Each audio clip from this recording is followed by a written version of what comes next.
Galactus का fantastic four के teaser में दिखना बहुत बड़ी बात है। पहली बात तो हमें जाइंट सुपर विलन पहली बार लाइव एक्शन मूवीज में दिखने वाला है। दूसरी बात, गैलेक्टस का दिखना एक क्लियर इंडिकेशन है मार्वल सिनेमैटिक यूनिवर्स के कॉस्मिक साइड से किसी बड़ी मुसीबत के आने का। ये सबसे पॉपुलर कॉस्मिक एंटिटी है और आज हम जानेंगे इस डिवॉरर्स ऑफ वर्ल्ड के बारे में कि इस कैरेक्टर के पीछे की थीम, सिंबलिज्म और कहानी क्या है। आज इस वीडियो में हम सब कुछ डिस्कस करेंगे गैलेक्टस के बारे में, जिसके बाद आप बन जाओगे गैलेक्टस एक्सपर्ट। तो चलिए शुरू करते हैं। The birth of destruction. अब सबसे पहले ये समझना जरूरी है कि गैलेक्टस एक्चुअली में एक कॉस्मिक फोर्स ऑफ नेचर है, एक सेंटिएंट ऑफ मल्टीवर्स जो कि 6th मल्टीवर्स के खत्म होने से बना था।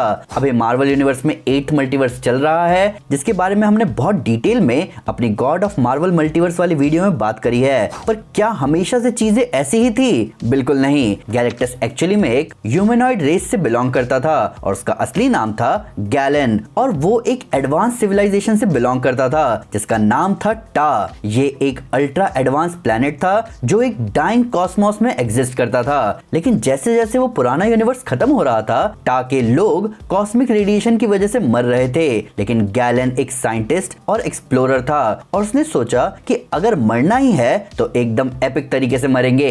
गैलन ने अपने साथ कुछ सर्वाइवर्स को लेकर एक स्पेसशिप उठाई और सीधा उस डाइंग यूनिवर्स के हर्ट द कॉस्मिक एग में घुस गया। ये वो जगह थी जहां एंट्रोपी की वजह से पूरा यूनिवर्स कोलैप्स हो रहा था। एक तरह से देखा जाए तो ये एक सुसाइडल मिशन था, किसी का बचना पॉसिबल नहीं था। लेकिन जैसे ही स्पेसशिप यूनिवर्सल डिस्ट्रक्शन के कोर में पहुंची, गैलन को एक अननोन कॉस्मिक एंटिटी की आवाज सुनाई दी। ये कोई और नहीं बल्कि उस यूनिवर्स की कॉन्शियसनेस खुद थी। उस एंटिटी ने गैलन को मरने नहीं दिया, बल्कि उसके अंदर की मॉर्टल एनर्जी को एब्सॉर्ब करके एक नई एंटिटी में ट्रांसफॉर्म कर दिया। उस स्पेसशिप के अंदर गैलन और वो कॉस्मिक एंटिटी मर्ज हो गए और एक नया डिवाइन बीइंग जन्मा।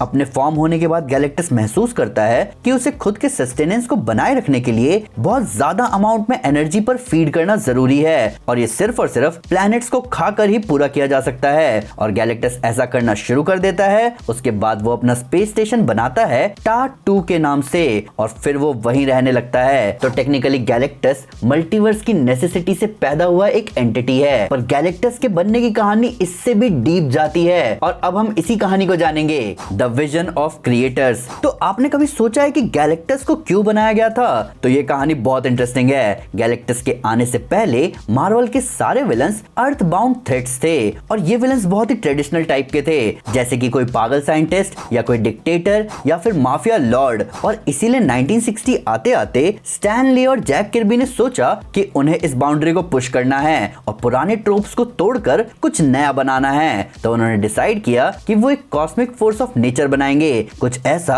जो इंसानी नैतिकता की सीमाओं से परे होगा, जो ना ही अच्छा होगा और ना ही बुरा, वो बस एक शाश्वत सच्चाई होगा ब्रह्मांड का। और इन्हीं सब इंस्पिरेशन के साथ ली और कर्बी ने बनाया था गैलेक्टस को। तो आप ये बिल्कुल कह सकते हो कि गैलेक्टस ही वो स्टेपिंग स्टोन था जहां से मार्वल ने स्टोरीज को कॉस्मिक लेवल पर ले जाना चाहा। पर जैक किर्बी का विजन इन सब से भी कुछ ज्यादा था। जैक किर्बी बिब्लिकल रेफरेंसेस के बड़े शौकीन थे, इसीलिए उन्होंने गैलेक्टस के थीम को थोड़ा डिवाइन और अदरवर्ल्डली बनाना चाहा। वो गैलेक्टस को इंसानी समझ से परे का कैरेक्टर बनाना चाहते थे, कुछ ऐसा जैसे एंशिएंट माइथोलॉजीज में हुआ करते थे।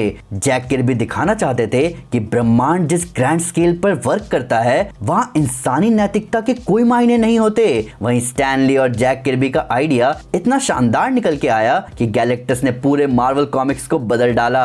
गैलेक्टस के आने से पहले जो फाइट्स कॉमिक में दिखती थी वो एकदम गुड वर्सेस इविल वाली होती थी, पर गैलेक्टस के आते ही ये चेंज हो गया। अब हीरोज जीतना तो छोड़ो, बस सरवाइव कर पाने के लिए लड़ने लगे। गैलेक्टस की ओरिजिनल ट्रिलॉजी जो फैंटास्टिक फोर इशू 48 से 50 तक में है, उसके बाद से गैलेक्टस ने मार्वल यूनिवर्स के कॉस्मिक साइड को एक्सपैंड कर दिया। इसने हीरोज के सामने एक ऐसे कंडीशन रख दिए जहां वो अपने थ्रेट से ना तो जीत सकते थे ना ही उसे टाल सकते थे, वो बस उससे रीजन कर सकते थे। और इन्हीं सब बेहतरीन और कम्प्लेक्स ट्रोप की वजह से मार्वल आगे आने वाले अपने विलन्स को भी और डिफरेंट बना पाया। पर अब एक ख्याल हम सबके मन में आता है कि अगर गैलेक्टस इतना शानदार प्रोडक्ट है मार्वल का, तो हर कहानी हर सागा में गैलेक्टस ही क्यों सबसे पहले किसी थ्रेट का सामना करता है? या फिर अगर किसी बड़े थ्रेट को स्टैब्लिश करना हो तो राइटर सबसे पहले गैलेक्टस को उससे क्यों हरवा देते हैं? आओ इसका जवाब ढूंढते हैं। The first line of cosmic defence. तो किसी भी कॉस्मिक सागा में गैलेक्टस हमेशा ही दिखने वाला सबसे पहला कॉस्मिक एंटिटी होता है। पर ये सिर्फ और सिर्फ एक्सीडेंटल बात नहीं है, इसके पीछे बहुत ही डिटेल्ड स्टोरी टेलिंग और थीमेटिक रीजंस हैं, जिसमें सबसे पहला रीजन है कि गैलेक्टस मॉर्टल बीइंग्स और कॉस्मिक बीइंग्स के बीच का ब्रिज है। एक परफेक्ट ट्रांजिशन है अर्थ बाउंड सुपर हीरो से एब्स्ट्रैक्ट एंटिटीज की तरफ। और जिस तरह से मार्वल में स्केलिंग वर्क करती है, उस वजह से कॉस्मिक टेरिटरी में एंटर करने वाला पहला रियल स्टेप होता है। और हर स्टोरी में ऐसा करके राइटर्स ये दिखाना चाहते हैं कि थ्रेट अब कॉस्मिक स्टेक्स के लेवल पर जाने वाला है। दूसरा थीमेटिक रीजन है द बैलेंसिंग एंटिटी। तो Galactus actually force of destruction और क्रिएशन दोनों है, और इसका मेन पर्पस है लाइफ और डेथ के बीच में बैलेंस बनाए रखना। अगर मैं ज्यादा एक्यूरेटली कहूं तो गैलेक्टस एटर्निटी और डेथ के बीच बैलेंस बनाता है। इस वजह से गैलेक्टस को द इक्विटी नाम से भी जाना जाता है। और जब भी कहानी में कोई थ्रेट आता है तो सबसे पहले गैलेक्टस का अपीयर होना ये दिखाता है कि कॉस्मोस में लाइफ और डेथ का बैलेंस गड़बड़ा रहा है। अगला रीजन स्टोरी टेलिंग रीजन है, और वो है पावर लेवल के पॉइंट ऑफ व्यू से। अब आप सबको मैं बताना चाहूंगा कि गैलेक्टस का पावर लेवल मार्वल की वन ऑफ द कंसिस्टेंट और सबसे स्टेबल पावर लेवल में से एक है। किसी भी स्टोरी में किसी थ्रेट की स्केलिंग करने में गैलेक्टस को सबसे बेस्ट पैरामीटर माना जाता है। और ये करने के 3 तरीके हैं मार्वल स्टोरीज में। अगर थ्रेट गैलेक्टस को ओवर पावर कर दे, यानी कि थ्रेट बहुत फॉर्मिडेबल है। अगर आने वाला थ्रेट गैलेक्टस से किसी तरह डील कर ले, यानी कि थ्रेट एटलीस्ट गैलेक्टस के लेवल पर है। और अगर थ्रेट कुछ ऐसा हो जो खुद गैलेक्टस को डरा दे, तो फिर समझ जाओ कि कुछ बहुत ही ज्यादा जबरदस्त होने वाला है। और सबसे आखिर में है एक थीमेटिक रीजन, और वो ये है कि गैलेक्टस ही एकमात्र कॉस्मिक एंटिटी है जो इंसानों से कम्युनिकेट करता है। अब बाकी जितने कॉस्मिक एंटिटीज हैं वो मॉर्टल्स और इंसानों से ज्यादा कम्युनिकेट नहीं करते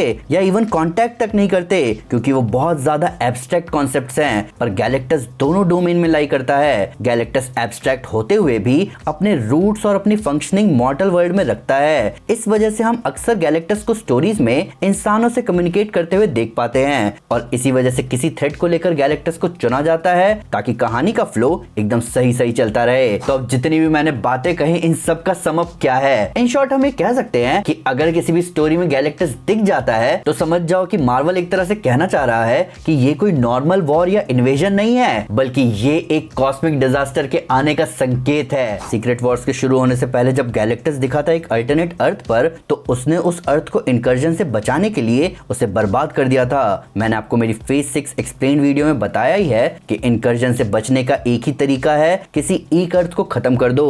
और गैलेक्टस अपने यूनिवर्स को बचाने के लिए एक अर्थ तो क्या, कई अर्थ बर्बाद कर देगा। इन सब के साथ एक और थ्योरी चल रही है कि एमसीयू में गैलेक्टस उन प्लैनेट्स की एनर्जी लेने आता है जिनमें सेलेस्टियल सीड हो। और हमें एटर्नल्स मूवी से पता ही है कि सेलेस्टियल्स ने अर्थ में सेलेस्टियल तियामुत का सीड डाल रखा था। तो आप समझ चुके होंगे कि अभी गैलेक्टस के दिखने का मतलब ये है कि मल्टीवर्स सागा सीरियस टर्न लेने वाला है, जहां फेज 6 की शुरुआत मार्वल के अल्टरनेट अर्थ के फैंटास्टिक फोर और गैलेक्टस के साथ दिखने का मतलब है कि आगे डिजास्टर लेवल बहुत जबरदस्त होने वाला है। और मैं खुद ऐसा चाहूंगा कि मार्वल अब कुछ सीरियस लेवल के डिस्ट्रक्शन हमें दिखाना शुरू करे, ताकि हमें महसूस हो कि ग्रैंड स्केल पर स्टेक्स कितने हाई है। पर आपका क्या कहना है गैलेक्टस के दिखने के बारे में? इस कॉस्मिक जाइंट ने मेरे हाइप का लेवल ही बढ़ा दिया है। मेरे दिमाग में अभी से ही कई सारी थ्योरीज दौड़ना शुरू कर चुकी है। पर आप अपनी थ्योरीज बताओ मुझे कमेंट सेक्शन में। वीडियो अच्छी लगी हो तो लाइक जरूर करें और चैनल को सब्सक्राइब करना ना भूलें। Thank you guys, this is Aman Sinha, you are super super, piece.